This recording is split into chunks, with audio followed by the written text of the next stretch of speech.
Itraconazol tiene mejor efecto sobre dermatofitos, pero es un medicamento muy caro. Entonces, quedamos en que el tratamiento de elección para las tiñas en general es terbinafina. Si es que hablamos de un niño, grisofulvina, ¿correcto?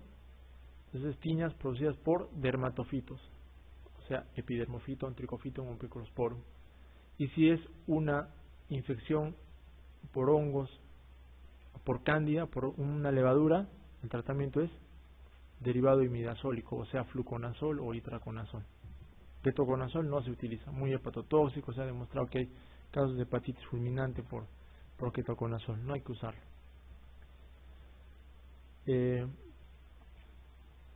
Sin embargo, el fluconazol tiene más o menos efectividad de 30 a 60% contra dermatofitos, pero no supera la terbinafina, ¿correcto? Ustedes van a ver bastante esta patología, entonces tienen que conocer bien las dosis, ¿no? No se olviden, terbinafina diario por 4 meses cuando hay un hongo en la uña. Si es que hay un hongo en la piel, el tratamiento es por 2 semanas, ¿correcto? Y en el caso de los niños, la grisofulvina viene a ser el tratamiento de elección. Y hemos hablado también de pitiriasis versicolor, ¿no? ¿Cuál es el tratamiento de elección? Como es una levadura, el Malassezia es una levadura, el tratamiento de elección es fluconazol semanal, 150 miligramos semanal, por 4 semanas, y tratamiento tópico también es muy importante, ¿no? Se puede dar isoconazol o el clotrimazol que ustedes manejan, que se maneja mucho, ¿no? En el primer nivel de atención. Clotrimazol tiene mucha resistencia, es un derivado imidazólico que ha hecho mucha resistencia. Entonces tiene que usar 3 veces por día, ¿ya? El tiempo para el tratamiento de pitiriasis versicolor es de 20 a 30 días. Hay que dar largo tiempo. Luego del tratamiento, las máculas hipocrómicas o hipercrómicas en pitiriasis versicolor tardan en volver a su estado natural. Es decir, si había máculas hipocrómicas, o sea, manchas blancas, va a tardar 1 a 2 meses en recuperar el color normal. Y en el caso que sean máculas hipocrómicas, el tiempo de recuperación es más rápido. ¿Correcto? Acá hay una pregunta. ¿Tienen alguna pregunta con respecto a micosis superficiales? Ya, entonces acá hay unas preguntas, ¿no? Ama de casa que desde hace varios años presenta enrojecimiento de los pliegues proximales de las uñas de varios dedos de las manos que ocasionalmente le supuran. ¿Cuál es el diagnóstico más probable?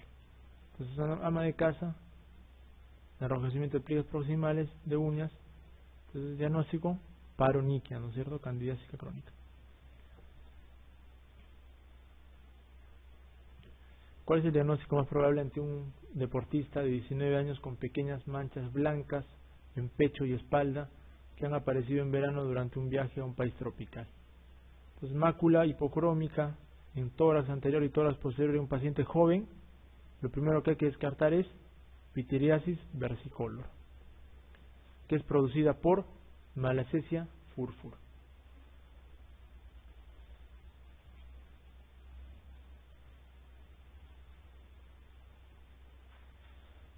Vamos a hablar ahora un poco de tuberculosis cutánea y lepra. Tuberculosis cutánea es una patología prevalente en el Perú. Si bien es cierto, la tuberculosis cutánea no es una patología muy frecuente, no es raro verlo. ¿Ya? Se dice que se presenta en el 1% de todas las tuberculosis cutáneas. ¿Ya? ¿Y por qué no es muy frecuente verla? Porque la piel es un órgano que tiene un sistema inmunitario muy bueno contra el bacilo. Ya se dice que la piel es muy poco receptivo para el bacilo de Koch, atenúa la virulencia del bacilo. ¿Ya? Los casos de tuberculosis cutánea generalmente se dan por diseminación hematógena, es decir, se van a producir a partir de la diseminación de un foco, que generalmente es el foco pulmonar. ¿Correcto? Entonces, si bien es cierto, generalmente es diseminación hematógena, es decir, pasa del foco pulmonar al foco cutáneo, no es rarísimo ver que casos primarios, ¿no?, de inoculación directa del bacilo, ¿no? Esto principalmente en niños y en personas que trabajan, o personal de salud que trabajan en laboratorios en contacto con el bacilo. El estado inmunológico es muy importante para la respuesta frente al bacilo, ¿no? Algunas formas cutáneas se van a considerar como una respuesta de hipersensibilidad. Vamos a ver aquí, en este cuadro, las formas clínicas de tuberculosis cutánea. Tiene una variedad de presentaciones clínicas de tuberculosis. Hay unas 8 formas clínicas que la vamos a detallar. Tengo algunas fotos.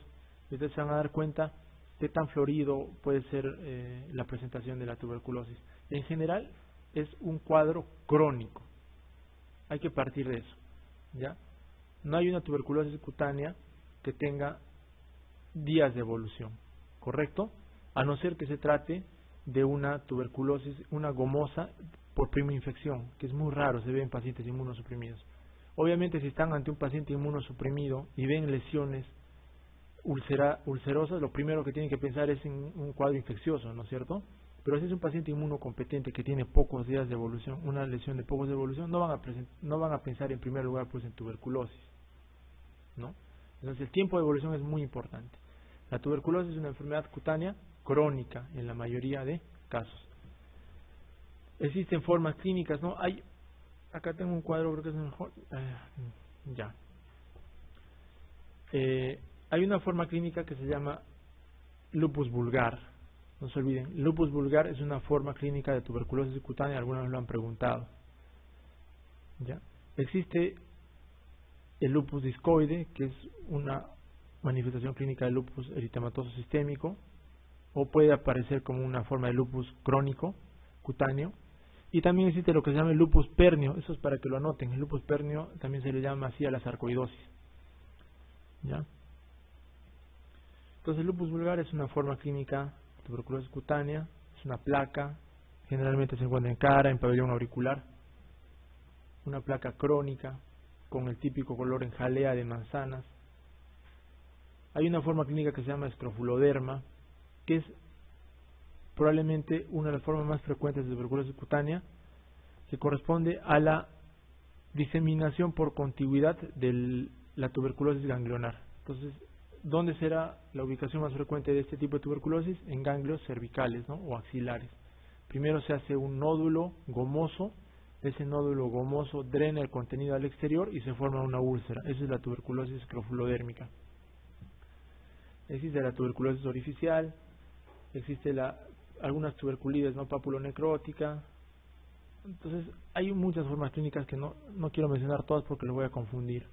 Ya lo que quiero que recuerden es que el bacilo se puede diseminar por vía hematógena o por vía directa, por inoculación primaria. Cuando es inoculación primaria, no se olviden dónde se encontrará principalmente si hay inoculación primaria. En manos, ¿no es cierto?, en extremidades, es por manipulación. Los niños a veces agarran, manipulan objetos que pueden estar contaminados con el bacilo. No se olviden que el bacilo vive en el medio ambiente desde 2 hasta 40 días, puede vivir mucho tiempo. Los niños en general tienen un estado de inmuno competente que no es similar al del adulto, entonces tienen mayor predisposición a hacer la prima infección por inoculación directa. Entonces vamos a ver mejor imágenes, eso les va a ayudar a refrescar mejor este tema. Esto, por ejemplo, es una placa eritematosa y aquí también vemos una placa eritematosa en pabellón auricular. Entonces estas son las dos zonas más frecuentes de lupus vulgar, ¿ya? Es el típico lupus vulgar, una placa eritematosa en cara o en oreja. No se olviden, placa crónica, ¿correcto? Ustedes tienen que pensar en tuberculosis cuando estén frente a una lesión crónica. De igual forma, este es un paciente que vamos a ver en el hospital. Entonces ustedes a simple vista ven lesiones papulares, algunas que tienen necrosis central. Miren, aquí hay necrosis, ven esa zona negra, es una zona de necrosis. Entonces cualquiera podría pensar que esto es un acné, ¿no es cierto? Este paciente vino porque tenía estas lesiones justamente y había recibido tratamiento con isotretinoína. Les había hablado que el tratamiento de elección para acné severo que no remite es la isotretinoína.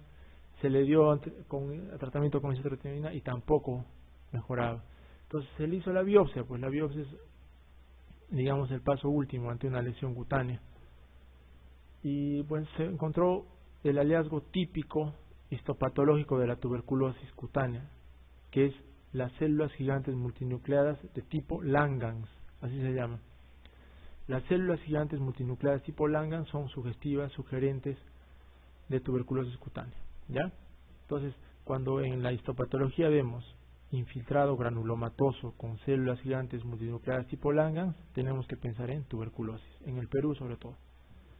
Entonces se le dio el tratamiento a este paciente con esquema 1, como corresponde.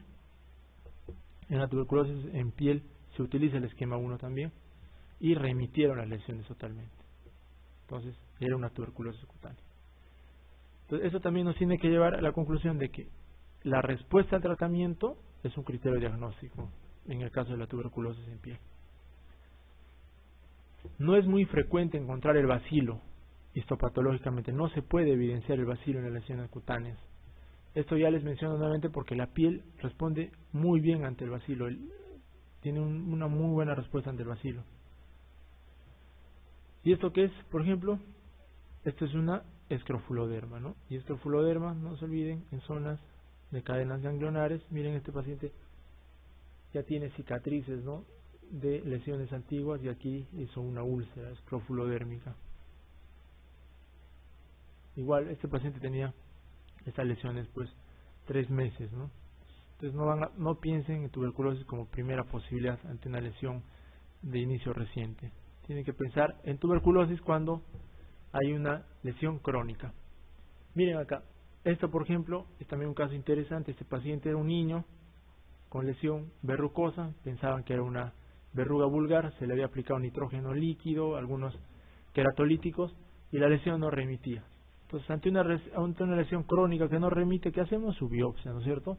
Y en la biopsia se encontró el infiltrado granulomatoso con células gigantes multinucleadas tipo Langhans, y se le dio el tratamiento, ¿no? A pesar que no se encuentra el bacilo en la histopatología, se le inicia el tratamiento por las características histopatológicas, y la lesión remitió totalmente. Es como que si no hubiese aparecido nada, como si no hubiese tenido nada el pequeño. Este es un niño. ¿Cómo se llama esta tuberculosis? Tuberculosis verrucosa, como lo ven, cutis. Esto es más frecuente en niños por inoculación primaria. Esta es otra forma clínica de tuberculosis, ¿no? En realidad se llama eritema indurado de Basin. Eritema indurado de Basin también le dice. Son nódulos. En este caso, el bacilo afecta el panículo adiposo. El bacilo ingresa a la capa más profunda de la piel. Por consiguiente, va a producir nódulos palpables, eritematosos, que dejan una cicatriz. ¿Se dan cuenta acá? Cicatriz. Y puede tener periodos de remisión y exacerbación. De igual forma, ¿no? Este paciente se le da un tratamiento antituberculoso y mejora. Es otra forma clínica de tuberculosis. En este caso, el eritema indurado no es por inoculación directa, sino por diseminación hematógena. ¿Esto qué tipo de tuberculosis sería? Escrofuloderma también, ¿no es cierto? En cadenas ganglionares en un niño. Hay lesiones costrosas, ya están formándose las cicatrices. Hay un criterio absoluto de diagnóstico de tuberculosis cutánea, es el cultivo positivo para micobacteria o el PCR positivo de microbacteria. El resto de criterios son relativos. La histología compatible, el PPD positivo, el ISA positivo para micobacteria en sangre, tuberculosis activa en otra parte del cuerpo, historia clínica. Esos son criterios relativos. La respuesta a tratamiento específico también es un criterio relativo. Entonces hemos visto que las formas clínicas de la tuberculosis son distintas, son variadas. Entonces, sobre todo ustedes deben tener en cuenta este diagnóstico ante una lesión crónica, ¿correcto? Y obviamente, como en toda tuberculosis, tener en cuenta antecedentes, ¿no? Si algún familiar ha tenido, el PPD es muy importante. El PPD es un criterio diagnóstico relativo. Siempre hay que pedir PPD. PPD, histopatología sugerente, clínica sugerente, hay que dar el tratamiento, aunque no encontremos el bacilo. ¿Cuál es el tratamiento? El esquema 1. del Programa Nacional de Tuberculosis, ¿no? Isoniazida, rifampicina, piracinamida y etambutol. Las dosis, el esquema, ¿no? 4-2. Aquí están los medicamentos, ya ustedes conocen más acerca del tratamiento.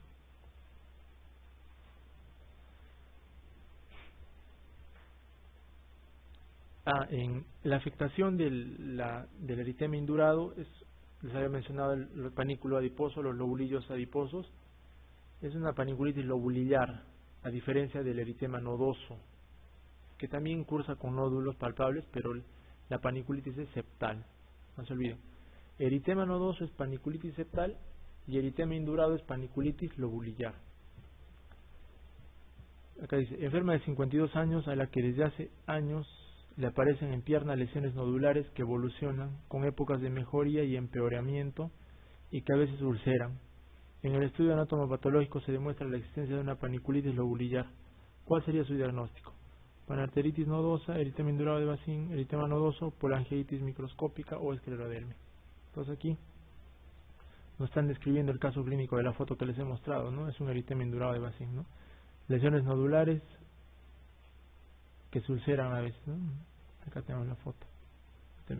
Nodulares, si ustedes palpan, son nódulos y dejan cicatriz. Esto es un eritema indurado de Bacin.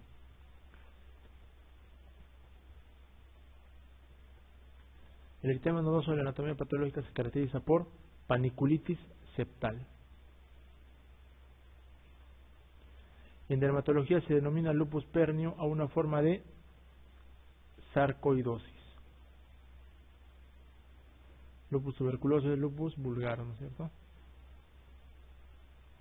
El eritema indurado de Bacin es una paniculitis lobulillar con vasculitis.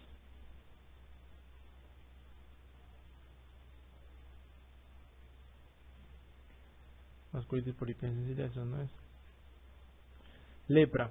También es otra patología crónica producida por una micobacteria, ¿no? El Mycobacterium leprae. ¿Ya? Entonces, lepra también es, si bien es cierto, el Perú no es endémico de lepra, pero me parece que se subdiagnostica, no se investiga mucho acerca de lepra.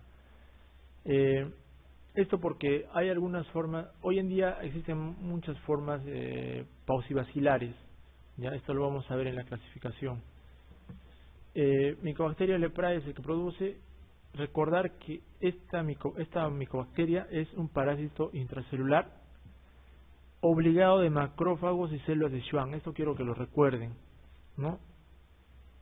Afecta células de Schwann, por consiguiente, la clínica tiene mucho componente neuropático, ¿correcto? Entonces, recuerden mucho este cuadro para ver las formas clínicas de tuberculosis. De lepra, perdón. Cuando nosotros tenemos contacto con el bacilo, ¿no? Con Mycobacterium leprae, y hacemos la infección, tenemos lo que se llama la lepra indeterminada.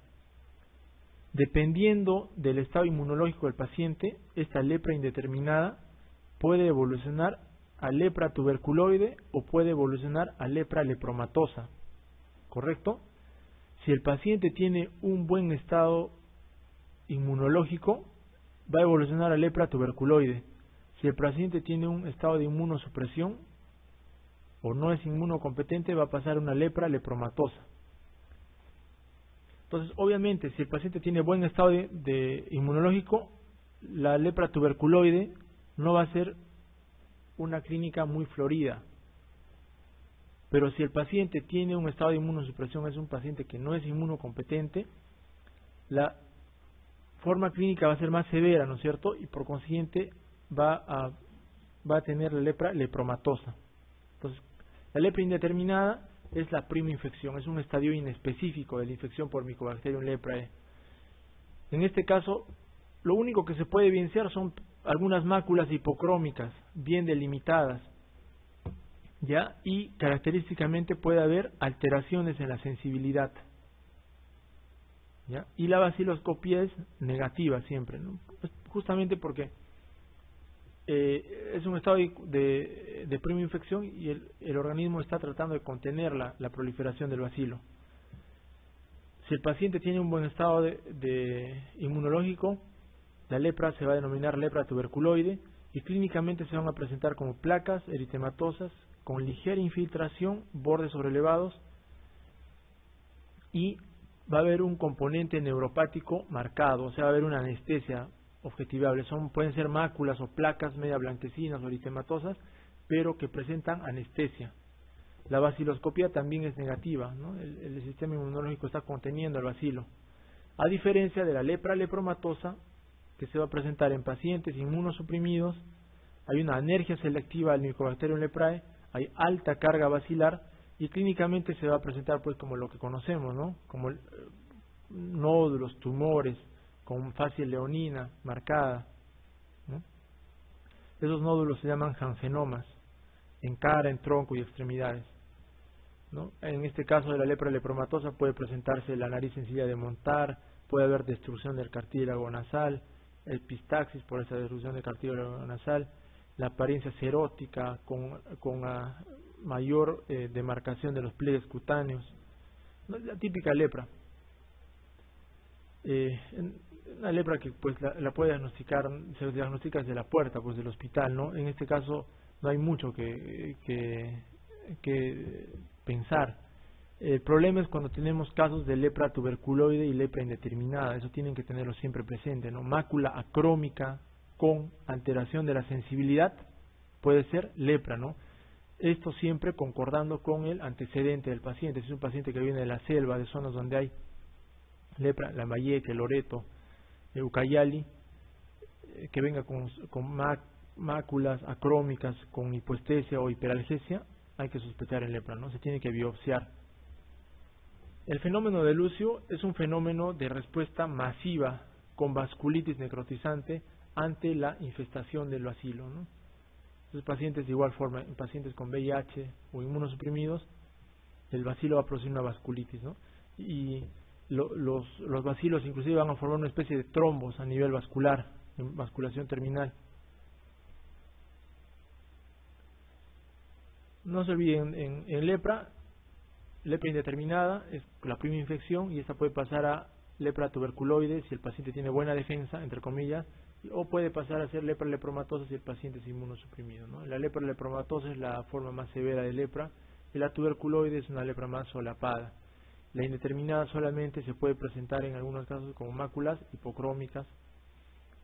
La única lepra que tiene carga bacilar, alta carga bacilar, es la lepra lepromatosa, no se olviden.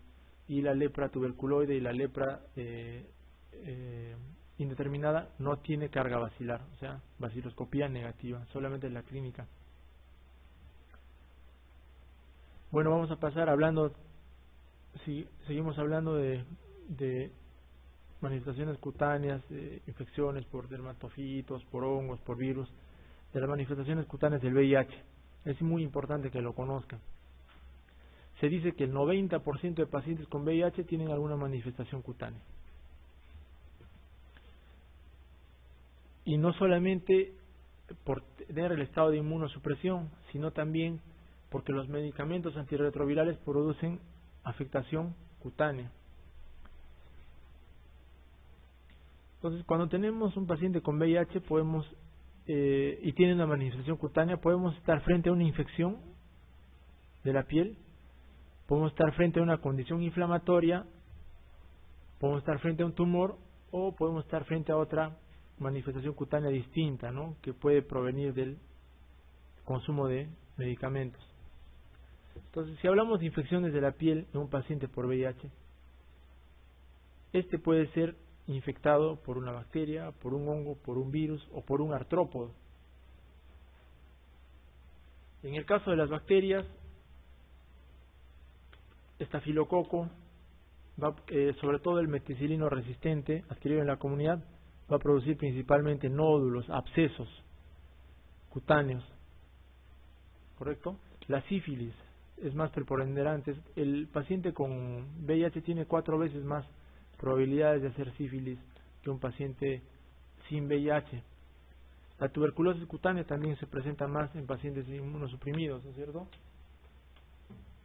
Y la forma más frecuente de tuberculosis cutánea en pacientes con VIH es el escrofuloderma, ¿no? Esos nódulos que les había visto que se ulceran es más frecuente en pacientes con VIH.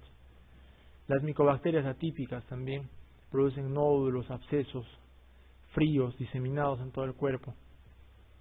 Entonces, el paciente está inmunosuprimido, ¿no? También es susceptible de infecciones por hongos. Ya les había mencionado que cuando tenemos un paciente con onicomicosis proximal, es decir, afecta la parte proximal del platillo ungueal, hay que pensar en inmunosupresión, ¿ya? Si un dermatofito afecta la zona proximal de la uña, hay que pensar en inmunosupresión. Ni qué decir de la cándida, ¿no? La candidiasis oral es marcador de inmunosupresión de VIH en cualquier estadio de la enfermedad, ¿ya? No es un indicador de severidad. La cándida albicans puede proliferar en un paciente con VIH que tiene CD4 mayor de 500 o CD4 en 0. En cualquier estadio de la enfermedad puede hacer infección por cándida. Criptococo también puede afectar a la piel, ¿ya? No es raro ver criptococosis cutánea en pacientes con VIH. ¿Y cómo se ve el criptococo a nivel cutáneo? Puede verse como una úlcera o puede verse como un nódulo umbilicado, semejante a poxvirus, ¿no? Semejante al molusco contagioso. De igual forma los virus, ¿no? El herpes zóster ya les había mencionado, cuando hay afectación de más de dos o más dermatomas en un paciente joven, hay que sospechar de inmunosupresión. Herpes simple recurrente, ¿no? Más de 6 episodios al año, hay que pensar en inmunosupresión. O formas severas de primoinfección por herpes simple corresponden a estados de inmunosupresión. La leucoplasia ovellosa oral, en este caso sí está asociado a pacientes con VIH que tienen recuento de CD4 menor de 100. El molusco contagioso también es más frecuente en pacientes inmunosuprimidos, sobre todo si es adulto, ¿no? Porque no se olviden que el molusco contagioso es una patología de la edad pediátrica, se ve muy frecuentemente en niños, pero si lo encontramos en adultos hay que pensar en inmunosupresión. La verruga vulgar, si bien es cierto, es muy frecuente en la población en general. Cuando encontramos formas severas, grandes áreas de afectación, hay que pensar también en VIH. Y en cuanto a los artrópodos Sarcoptes escabiei, son episodios recurrentes de acarosis o de escabiosis en estos pacientes. Hay algunas condiciones inflamatorias que no necesariamente tienen que ser infecciosas, ¿no? Por ejemplo, el paciente con VIH tiene característicamente piel seca, poco hidratada. Y a pesar que esta piel es seca, hacen dermatitis seborreica, sobre todo en zonas de pliegues nasogenianos, ¿no? Se dice que la dermatitis seborreica afecta hasta un 90% de pacientes, es un marcador de VIH. Cuando hay dermatitis seborreica recurrente, hay que sospechar de VIH. La foliculitis eosinofílica o foliculitis pustulosa eosinofílica también es un marcador de inmunosupresión. La psoriasis se puede activar con el VIH o puede debutar con VIH. El eczema atópico también se asocia a VIH. En cuanto a tumores, sarcoma de Kaposi y linfoma de no-Hodgkin son tumores cutáneos que frecuentemente vamos a encontrar en pacientes con VIH. Y asociado al consumo de medicamentos, la lipodistrofia, ¿no? Y la alopecia. Entonces, en general, si tenemos que hablar de patologías cutáneas muy asociadas al VIH, tenemos que señalar micobacterias atípicas, Candida albicans, ni qué decir criptococo, ¿no es cierto? Dermatofitos cuando afectan zona ungueal proximal, herpes zóster cuando hay afectación de más de 2 dermatomas, leucoplasia vellosa oral, molusco contagioso en el adulto. ¿Correcto? Episodios recurrentes de Sarcoptes escabiei. Condiciones inflamatorias, la dermatitis seborreica es muy frecuente en pacientes código y sarcoma de Kaposi también muy frecuente. Aquí miren, hay un cuadro. Este es un nódulo, ya pareciera un absceso, ¿no es cierto? Por micobacteria atípica. Si ven estos nódulos diseminados, hay que pensar en inmunosupresión.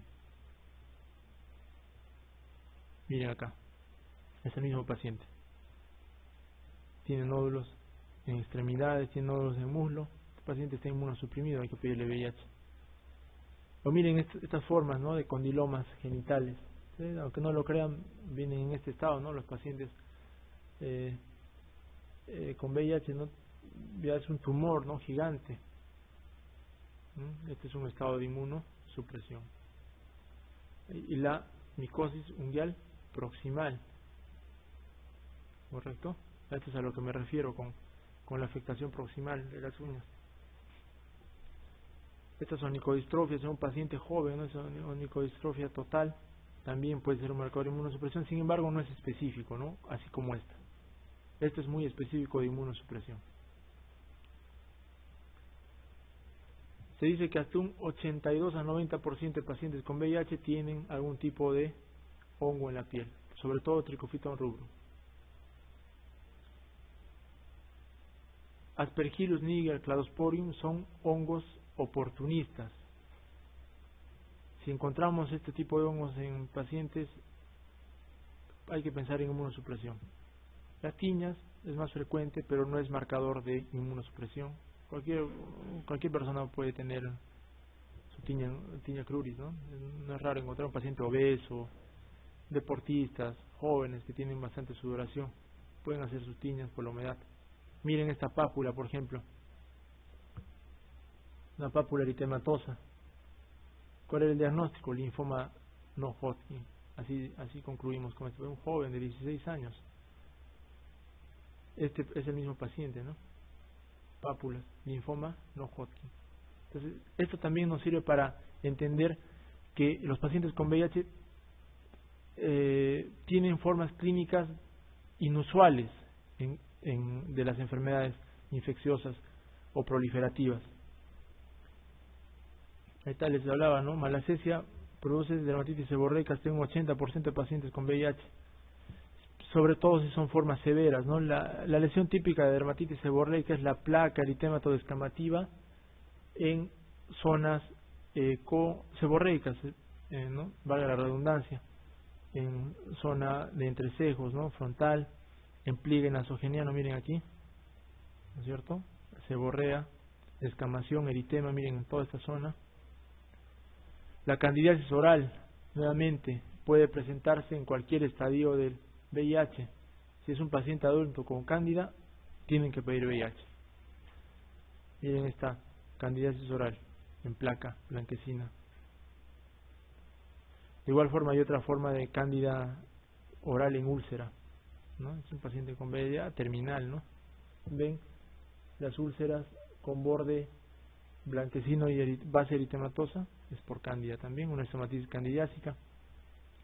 También la cándida acá, su placa blanquecina con fondo negro, también es una forma clínica de candidiasis oral.